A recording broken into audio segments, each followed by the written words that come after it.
తాకట్లో ఉన్న మీ బంగారాన్ని విడిపించి ఆ రోజు ఆన్లైన్ రేటుకి కొంటాం. Sharma gold company. ఆయన కళ్ళు హాస్యాన్ని పండించి ఎంతో మందిని నవ్వించాయి. ఆయన కళ్ళు సస్పెన్స్ క్రియేట్ చేసి ఎందరినో భయపెట్టాయి.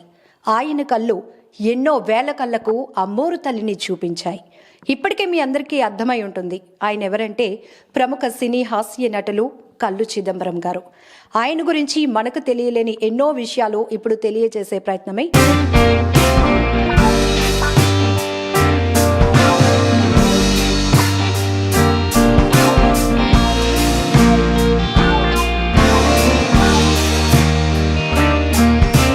నేను నాటకం వేయనని చెప్పేసి పట్టుపట్టు కూర్చున్నారు. 28వ సంవత్సరంలో ఒక చిన్న నరువు అలా పక్కకి వెళ్ళడం వల్ల అప్పటి నుంచి మెల్లకన్నగా రావడం జరిగింది. హైదరాబాద్ వెళ్ళిపోయి సినిమాల వేషాల కోసం కాపలా కాసు కూర్చున్నాను. సార్ మాకు ఇంకా సినిమా ఇండస్ట్రీ అంటే తెలిసింది, మేము ఆ జోలికి పోవండి, మా లైఫ్ మేము చూసుకుంటాం. ఆ రోజంతా నిజంగా బయట అమ్మవారు జాతరలు ఎలా జరుగుతాయో సినిమా హాల్స్ అలా జాతర చేశారు. నాన్నగారు షూటింగ్కి వెళ్తున్నప్పుడల్లా బట్టలే ఎలాగైతే పట్టుకున్నారో కాళ్ళు పట్టుకెళ్ళేవారు. ఎప్పుడైతే అలా చెప్పారో రామగోపాల్ గారు ఆ రోజు షూటింగ్ క్యాన్సిల్ చేశారంట. చిదంబరం గారు కామెడీ యాక్టర్గా బయట, కానీ ఇంట్లో మాత్రం చాలా సీరియస్ ఆర్టిస్ట్. కల్లు చిదంబరం గారి అబ్బాయి కేఎస్ఆర్ రామకృష్ణ గారు, ఆయన సతీమణి పల్లవి గారు, అలాగే ట్విన్స్ అనమాట. ఇక్కడ రామకృష్ణ గారు, సులక్షణ గారు, అన్న చెల్లి.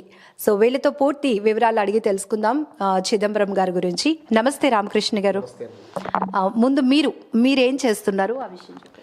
నా పేరు సాయి రాఘవ రామకృష్ణ. నేను ఎల్ఐసి ఆఫ్ ఇండియాలో సీనియర్ మోస్ట్ అడ్వైజర్గా వర్క్ చేస్తున్నాను. నేను మా నాన్నగారికి రెండో కుమారుణ్ణి. లాస్ట్ 20 years నుంచి ఎల్ఐసి ఆఫ్ ఇండియాలో వర్క్ చేస్తున్నానండి. మాకు ఒక బ్రదరు ఉన్నారు. ఆ బ్రదరు బెంగళూరులో ఉంటారు. తను డిప్యూటీ జీఎం బీపీసీల కంపెనీలో వర్క్ చేస్తున్నారు. తర్వాత అక్క ఉన్నారు. అక్క కాకినాడలో ఉంటారు. నేను చెల్లి, మా ఇద్దరు ట్విన్స్ అండి. చెల్లి హైదరాబాద్లో వర్క్ చేస్తున్నారండి. థ్యాంక్ యూ రామకృష్ణ గారు. జనరల్గా మెల్లకన్ను అంటే ఒక అదృష్టం అని చాలామంది భావిస్తూ ఉంటారు. కానీ ఆరోగ్యపరంగా వచ్చినటువంటి ఆ సమస్యని అదృష్టంగా మలుచుకొని సినిమా ద్వారా ఎంతో మందికి సుపరిచితులయ్యారు మీ నాన్నగారు.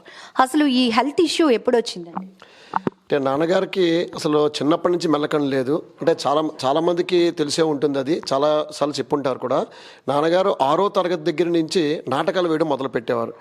నాటకాలు వేసిన తక్కువ కానీ ఆర్గనైజ్ చేసేవారు. అంటే పోర్ట్లో ఒక ఎంప్లాయీగా కాకుండా ఫాదర్ ఒక ఆర్గనైజర్గా కూడా ఉండేవారు. ఆ నాటకాలు వేస్తూ చాలామందికి సేవలు కూడా చేసేవారండి.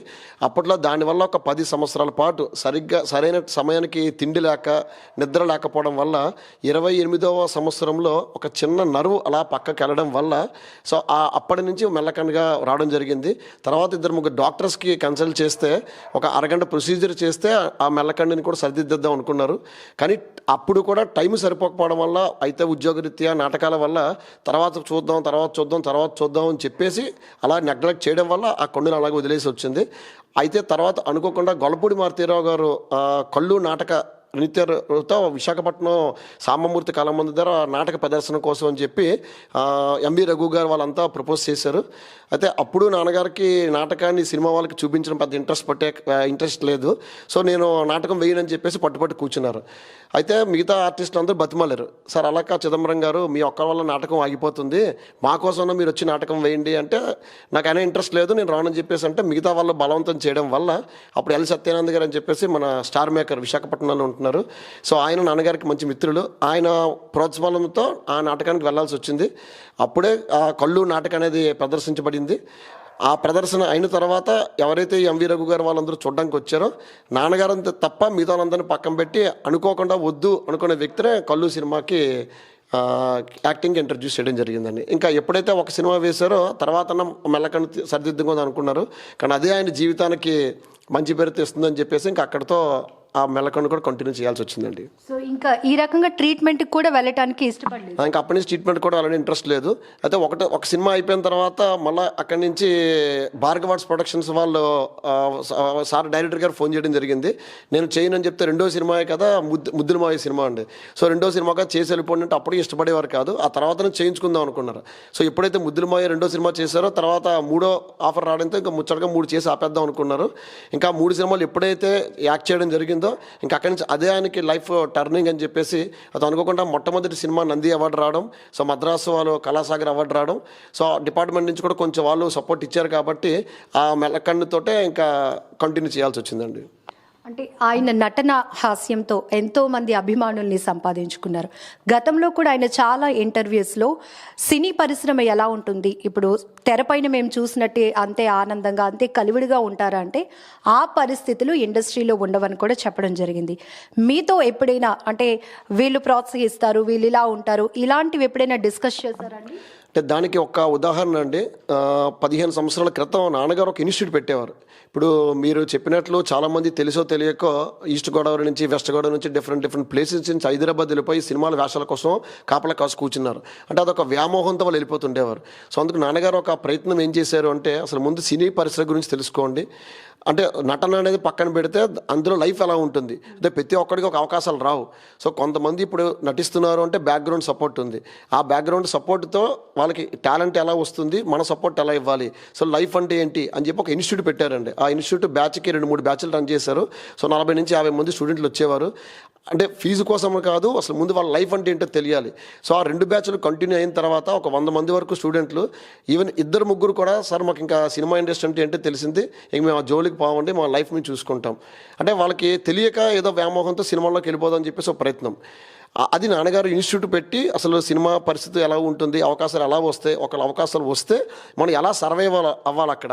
ఎందుకంటే నాన్నగారు అనుభవం చాలామంది చూశారు. కొంతమంది ఆస్తులు అమ్ముకొని ఫైనాన్షియల్గా లోన్స్ పెట్టి ఇండస్ట్రీకి వెళ్ళి సరిగ్గా ఆ సమయానికి వాళ్ళు అవకాశాలు రాక తిరిగి వెనక్కి వచ్చేసి లైఫ్లో సెటిల్ అవ్వలేక ఇబ్బంది పడి నాన్నగారు చూశారు. కాబట్టి ఆ అనుభవాన్ని నెక్స్ట్ యూత్కి చెప్పడం కోసం అదొక ప్రయత్నం కూడా చేశారండి. అంటే నాన్నగారు చాలాసార్లు చెప్పినట్లు ఇండస్ట్రీలో ఎవరొకరు సపోర్ట్ ఉంటేనే వాళ్ళకి లైఫ్ ఉంటుంది అని. సో అలాగే ఇప్పుడు 300 సినిమాలు తీశారు అంటే ఒక ఇన్ఫ్లుయెన్స్ ఉండొచ్చు, లేకపోతే పరిచయాలు ఉండొచ్చు, కుటుంబంలో నుంచి ఎవరొకరిని కూడా స్క్రీన్కి పరిచయం చేయాలనే తాపత్రయంతో ఉంటారు. కానీ మీరెందుకు మీ ఫ్యామిలీ నుంచి ఎవరిని ఆ ప్రయత్నం చేయలేదు? అంటే నాన్నగారికి వాస్తవం పెద్దగా ఇష్టం లేదు. ఆయన యాక్ట్ చేయడం కూడా ఇనీషియల్గా ఇష్టం ఉండేది కాదు. తర్వాత ఇష్టం అంటే ఇంట్రెస్ట్ కూడా లేదు. ఎప్పుడైతే నేను 3 సినిమాలు 4 సినిమాలు చేశానన్నారో బయటికి వెళ్ళిన తర్వాత పబ్లిక్ అడగడం మొదలుపెట్టేవారు, సార్ నెక్స్ట్ సినిమా ఎప్పుడు వస్తుంది, నెక్స్ట్ సినిమా ఎప్పుడు వస్తుందని. వాళ్ళ కోసం ఒక్కొక్కసారి ఇండస్ట్రీకి వెళ్ళాల్సి వచ్చింది. అంటే చిన్నప్పటి నుంచి నాకు కానీ మా అన్నయ్యకి కానీ దాని మీద పెద్ద ఇష్టం ఉండేది కాదు. సో అందుకు నాన్నగారు కూడా మాకు పెద్దగా ప్రోత్సహించలేదు.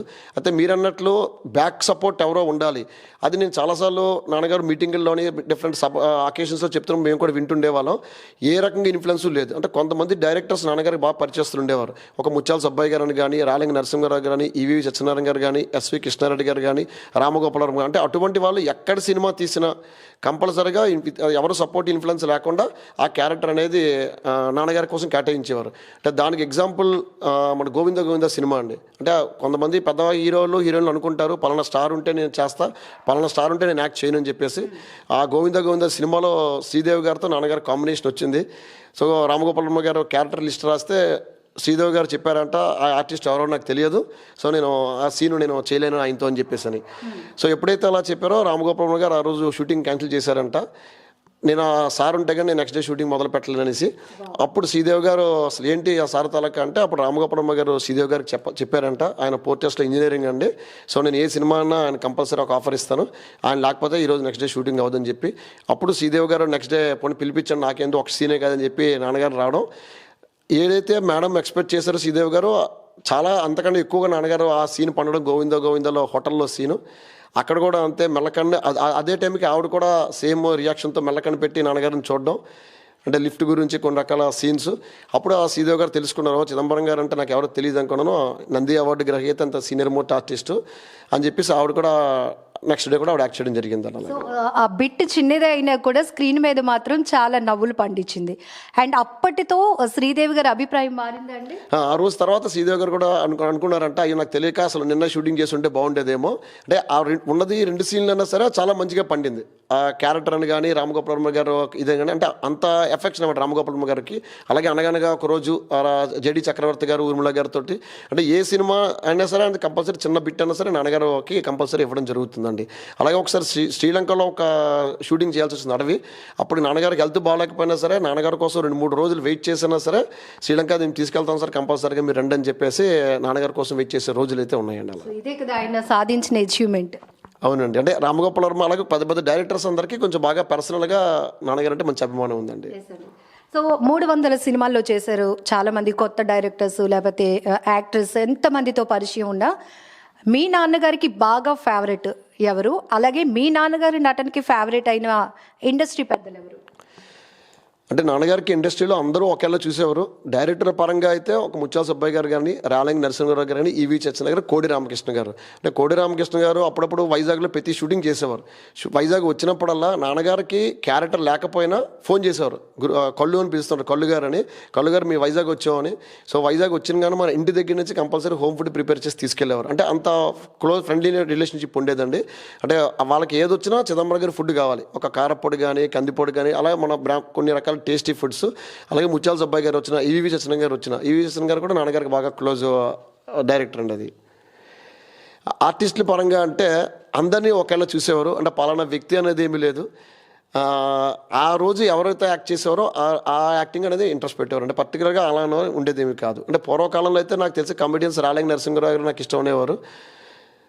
హీరోల పరంగా అందరూ ఒకే అభిప్రాయం ఉండేదండి. పలానా వాళ్ళు గొప్ప, పలానా వాళ్ళు ఇది అనేది ఎప్పుడు చూసేవారు కాదండి. అలా రామకృష్ణ గారు, సినిమాల నుంచి సొసైటీ నేర్చుకునే చాలా మెసేజెస్ ఉంటాయి, కానీ సినిమా ఇండస్ట్రీలో ఉండి అక్కడ ఆటుపాట్లు తెలుసుకొని ఇంట్లో వాళ్ళకి షేర్ చేసుకునే విషయాలు కూడా చాలా ఉంటాయి. అలా పదే పదే మీకు మీ నాన్నగారు చెప్పింది?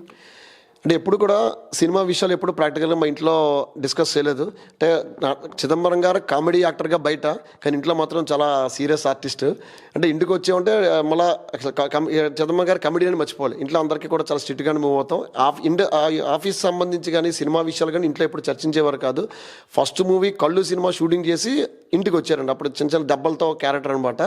ఆ దెబ్బలు చూసి మాకు భయం వేసింది. అంటే ఏంటి పడిపోయారా ఏంటి అనేది. అదొక ఆర్టిస్ట్ గెప్పలో వచ్చారు. అలాగే అమ్మోరు సినిమాలో లాస్ట్లో అమ్మవారు బొట్టు పెట్టుకునే సీన్తో సహా, అంటే అటువంటివి అంతవరకే తప్ప ఆ క్యారెక్టర్ విషయాలు ఎప్పుడు ఇంట్లో డిస్కస్ చేసేవారు కాదు. సో దానివల్ల ఇండస్ట్రీ సంబంధించి కూడా పెద్దగా మేము కేరింగ్ చూసాము. ఐడియా లేదండి దాని గురించి. అది మీకు బాగా నచ్చిన సినిమా ఏంటంటే? అసలు అమ్మోరు అయితే ఇంకా చెప్పక్కర్లేదు. ఆ బొట్టు పెట్టు పిలువు అని ఆ భయంకరమైన వాయిస్, ఐస్ ఎక్స్ప్రెషన్, అమ్మవారిని అలా చూపిస్తున్నట్టు ఆసం. సో అమ్మవారు సినిమా గురించి చెప్పాలి అంటే ఈ విషయం మా నాన్నగారు మాకు చాలాసార్లు చెప్పారండి. శ్యామ్ ప్రసాద్ రెడ్డి గారు ప్రొడ్యూసర్ దానికి. సో సినిమా అంతా షూటింగ్ చేసేసారు. ఆర్టిస్టులు అందరితో అయిపోయింది. తర్వాత కోడి రామకృష్ణ గారికి మొత్తం రీలింగ్ చూస్తుంటే, మొత్తం సినిమా చూస్తుంటే ఆయనకి ఎందుకు కొన్ని బిట్లు నచ్చలేదట. సో శ్యామ్ ప్రసాద్ గారు కాంప్రమైజ్ అవ్వక మొత్తం ఆ రీల్ అంతటిని కాల్చి పడేశారట. ఎప్పుడైతే కాల్చి పడేశారో మొత్తం సినిమా అంతా మొదలు పెట్టాలి. ఆర్టిస్ట్ అందరినీ మార్చేశారు. ఒక సౌందర్య గారు, సురేష్ తప్ప మిగతా వాళ్ళందరినీ క్యాస్టింగ్ మారుస్తుంటే అప్పుడు కోడి రామకృష్ణ గారు అన్నారట, లేదు ఒక చిదంబరం గారిని కంటిన్యూ చేద్దామని. సో మళ్ళీ ప్రొడ్యూసర్ అన్నారట, లేదు మనం పాత వాళ్ళందరినీ తీస్తున్నాం కదా, లేదు చిదంబరం గారిని ఒక్కడిని ఉంచుదాం అన్నారట. అయితే నాన్నగారు కూడా అప్పుడు అనుకోలేదు, సినిమా మొత్తం అయిపోయింది కదా, సినిమాకి రీల్ కాల్ చేశారు, మేము ఉండవేమో అని చెప్పి ఒక్క నాన్నగారు ఒక్కరే పాత ఆర్టిస్ట్ కంటిన్యూ చేసి మిగతా వాళ్ళందరూ కొత్త వాళ్ళని ఇంట్రొడ్యూస్ చేశారు. అందరూ తమిళ ఆర్టిస్టులు కూడా చాలామంది ఉన్నారు. సో ఎప్పుడైతే ఆ నాన్నగారు మళ్ళీ ఆ అమ్మోరు క్యారెక్టర్ సేమ్ స్టోరీ రిపీట్ అవ్వడం జరిగిందో, సో నేను ఆ రోజు మేము చాలా చిన్నవాళ్ళని 10th క్లాస్ అంతా చదువుతున్నాం. సో ఫస్ట్ టైం అమ్మోరు సినిమాకి విశాఖపట్నంలో చాలామంది థియేటర్స్ ఫ్యాన్స్ అని కానివ్వండి, తెలిసిన వాళ్ళని కానివ్వండి, పెద్ద పెద్ద కటౌట్లు పెట్టి, సో ఆ రోజంతా నిజంగా బయట అమ్మోరు జాతరలు ఎలా జరుగుతాయో సినిమా హాల్స్ అలా జాతర చేశారండి. సో 100 డేస్కి ఫంక్షన్కి అమ్మోరు అండి. తర్వాత ఇంకెప్పుడు బజార్కి మార్కెట్లకు వెళ్ళినా బయటకు వచ్చిన నాన్నగారి పేరు చిదంబరం గారు మార్చేసి అమ్మోరు తల్లిని పెట్టడం మొదలుపెట్టారు. ఇంకా ఆడవాళ్ళకి అయితే మార్కెట్లో అప్పుడప్పుడు మార్కెట్కి వెళ్తుండేవారు నాన్నగారు. సో చిదంబరం గారిని పిలిచేవారు కాదు, మా అమ్మోరు తల్లి వచ్చిందే, మా అమ్మోరు తల్లి వచ్చిందే. సో అంత మంచి పేరు నిజంగా అమ్మోరు తెచ్చిపెట్టిందండి. అది కోడి రామకృష్ణ గారు నిజంగా సార్కి హ్యాట్స్ ఆఫ్ అండి. అది మళ్ళీ అనుకోకుండా నాన్నగారికి ఆ వేషం ఇవ్వడం, ఆ తర్వాత 100 రోజులు అవ్వడం, అమ్మోరి నుంచి నాన్నగారికి ఇంకా మంచి పాపులర్ అయిపోయారు. అంటే అంతవరకు కామెడీ ఆర్టిస్ట్గా ఉండేవారు, ఇందులో ఒక character artist main role. So లాస్ట్లో విలన్కి సౌందర్య గారికి హెల్ప్ చేయడం, ఆయనే అమ్మోరు తల్లిగా చేయడం, మొత్తం అక్కడి నుంచి నాన్నగారికి ఇంకా మంచి పేరు తెచ్చిపెట్టిందండి అమ్మోరు వల్ల. లాస్ట్ మూవీ ఏంటండి? అంటే చాలా సినిమాలు లాస్ట్లో చేశారు. తర్వాత కొంచెం హెల్త్ ప్రాబ్లం వచ్చింది, అందులో కొన్ని రిలీజ్లు అయ్యాయి.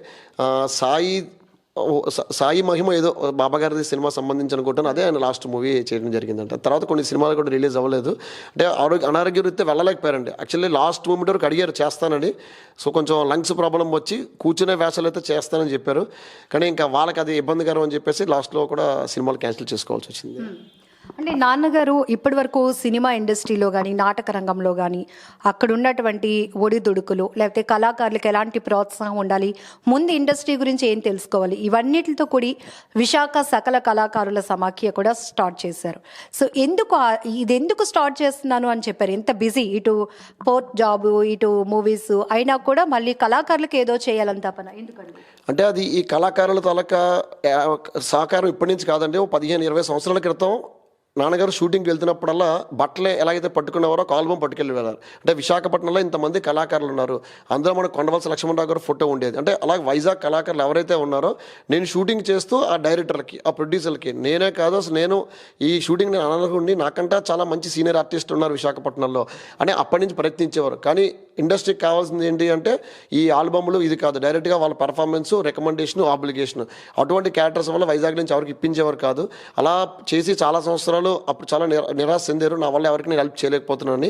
ఎప్పుడైతే రిటైర్మెంట్ అయిపోయారో షూటింగ్లు కూడా తగ్గే బాగా కొత్త జనరేషన్స్ రావడం జరిగింది. సో ఇక్కడి నుంచి ట్రావెల్ చేయలేక నేను చేయలేనేమో అని చెప్పి అప్పుడు మన ఆర్టిస్టులకి విశాఖపట్నంలో ఉన్న వాళ్ళందరికీ కళలు వేరైనా కళాకారులు అందరూ ఒకటే అనే ఒక క్యాప్షన్ తీసుకొని, అంటే ఎన్ని రకాల డిఫరెంట్ ఆర్ట్స్ ఉన్నాయో సంగీతం, కూచిపూడి, డ్యాన్సు, మ్యూజిక్ ఈ ఆర్టిస్టులు అందరూ ఒకే సెగ్మెంట్ ఉండాలి, ఫ్యూచర్లో ఎప్పుడన్నా ఇండస్ట్రీ కూడా వైజాగ్ రావచ్చు అని ఒక సకల కళాకారులు బుక్ తయారు చేసి ప్రతి ఒక్కరి కాంటాక్ట్స్ అంటే ఫోన్ నెంబర్ల దగ్గర నుంచి ఏ కళాకారులు ఎవరో ఒక మేనేజర్ వైజాగ్ వచ్చారు ఎవరిని కలవాలి ఆ బుక్ చూస్తే చాలు, వాళ్ళకి ఎవరు కావాలంటే ఆర్టిస్ట్ తీసుకోవచ్చు. ఒక మెజిషియన్ కావాలా, డాన్సర్ కావాలా, ఇంకొకరు కావాలా, అంటే అలాగే ఎవరికైనా ఇండైరెక్ట్గా మనం ఉపయోగపడవచ్చు. ఆ ప్రోత్సాహంతో ప్రతి నెల ఒక ప్రోగ్రామ్ కండక్ట్ చేసేవారు. సో ఈ అసోసియేషన్ ఒకటి పెట్టుకొని సెక్రటరీ, ప్రెసిడెంట్, ట్రెజరర్ అవకాశం ఉంటే ఫండ్స్ రేస్ చేసుకొని ప్రతి కళాకారులకి ప్రోత్సాహం ఇవ్వాలి. ఆ కళ నేను ఆ నాటకం ద్వారానే బయటకు వచ్చాను. అలాగే ఈ యాక్టింగ్ ఈ కళల ప్రతి నెల ఇది చేయడం వల్ల ఎవరో ఒకరు సో ఇండస్ట్రీ నుంచి మళ్ళీ ఇండస్ట్రీకి వెళ్తారు అనే ఆశతో ఈ సకల కళాకారుల సమాఖ్య అని చెప్పి సంస్థ చేయడం జరిగింది. అంటే కేవలం కళాకారులకి ఈ ఆర్టిస్ట్ పరంగానే కాకుండా ప్రతి హెల్ప్ అంటే బయటికి వెళితే పొద్దున్న లేచిన దగ్గర నుంచి రాత్రి వరకు మనకి ఏది ఉపయోగపడతాయి, లైక్ స్కూల్స్ కానీ, హాస్పిటల్స్ కానీ, మెడికల్ షాపులు కానీ, కల్చరల్ ప్రోగ్రామ్స్ కానీ ఎక్కడికి వెళ్ళినా ఈ కళాకారుడు ఐడి కార్డు పట్టుకు వెళ్తే ఆ ఐడి కార్డు పట్టుకెళ్తే 20% డిస్కౌంట్ ఇవ్వాలి. సో ఆయన నాన్నగారు అలా తిరుగుతుంటే మాకు అప్పుడు జాలేసేది. ప్రతి షాప్కి వెళ్ళి అడిగేవారు, ప్రతి ఆర్గనైజేషన్కి వెళ్ళి అడిగేవారు, మా కార్డు పట్టుకొస్తే మీరు డిస్కౌంట్ ఇవ్వాలి. సో వాళ్ళు ఏంటంటే నాన్నగారు ఫేస్ వాల్యూ చూసి వాళ్ళు ఒప్పుకునేవారు. అలాగా ఎప్పుడైతే ఈ ఆర్టిస్టుల దగ్గర 1200 మంది ఆర్టిస్టులు వైజాగ్లో కళాకారుల కార్డు తీసుకున్నారండి. ఎవరైతే ఆ కార్డులు తీసుకుని షాపులకి వాటికి వెళ్ళారో 100% వాళ్ళు పాపం దాని తలక రాయితీలు వాళ్ళు ఎంజాయ్ చేసేవారు. కనీసం అలాగన్నా మనం చేసామని చెప్పి నాన్నగారికి ఆ సాటిస్ఫాక్షన్ అయితే ఉండేది. ఇన్ని సినిమాలు ఎంతమంది అభిమానం సంపాదించుకున్నారు కల్లు చిదంబరం గారు.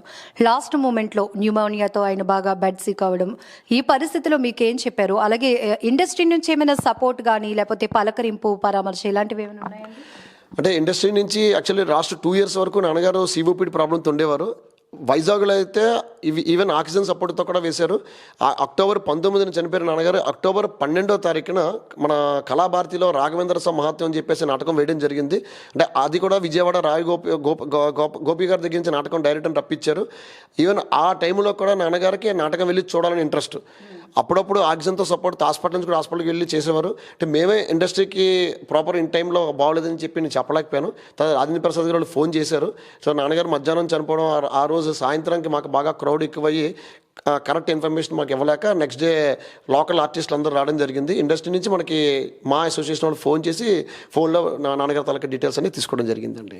మేమైతే ఆయన కళ్ళు మిస్ అయ్యాం, ఆయన ఎక్స్ప్రెషన్స్, ఆయన నటన, ఆయన కామెడీ మిస్ అయ్యాం. ఒక కొడుకుగా ఆయన నుంచి మీరేం మిస్ అయ్యారో అని అనుకుంటున్నాను. అంటే వాస్తవం అండి, ప్రతి పిల్లలు తల్లిదండ్రులు అని ఒక అసెట్. అంటే ఏదో బయట మనం ఆస్తులు సంపాదించామని పక్కన పెడితే సో తల్లిదండ్రులే మనకి మేజర్ ఆస్తి అండి. అయితే ఇప్పటికీ నాకు ఒక ఆనంద విషయం ఏంటి అంటే మనం ఎంత డబ్బు సంపాదించామని కాదు, నేను బయటకు వెళితే కల్లు చిదంబరం గారు అబ్బాయి ఆ పేరైతే నాకు ఎప్పటికీ ఉందండి. అంటే నేను ఎవరికి చెప్పక్కర్లే, పర్సనల్గా నా ఫేస్ చూసినా సరే, అదర్వైజ్ నేను ఎవరికైనా తెలియాలన్నా సరే ఆ వాల్యూ అయితే నాకు ఎప్పటికీ ఉంది. నేను కూడా ఈవెన్ మార్కెట్లో అందరికీ అదే చెప్తుంటాను, మన సర్కిల్లో కానీ పేరు అనేది ఎప్పటికీ స్థిరకాలం నిలిచిపోతుంది. సో మనిషి ఉన్నా లేకపోయినా ఆ పేరు మాత్రం మనం ఉన్నంతకాలం పేరు ఉంటుంది. చిదంబరం గారు అబ్బాయిగా అన్నది మాకు నిజంగా చాలా అదృష్ట వరం అండి అది.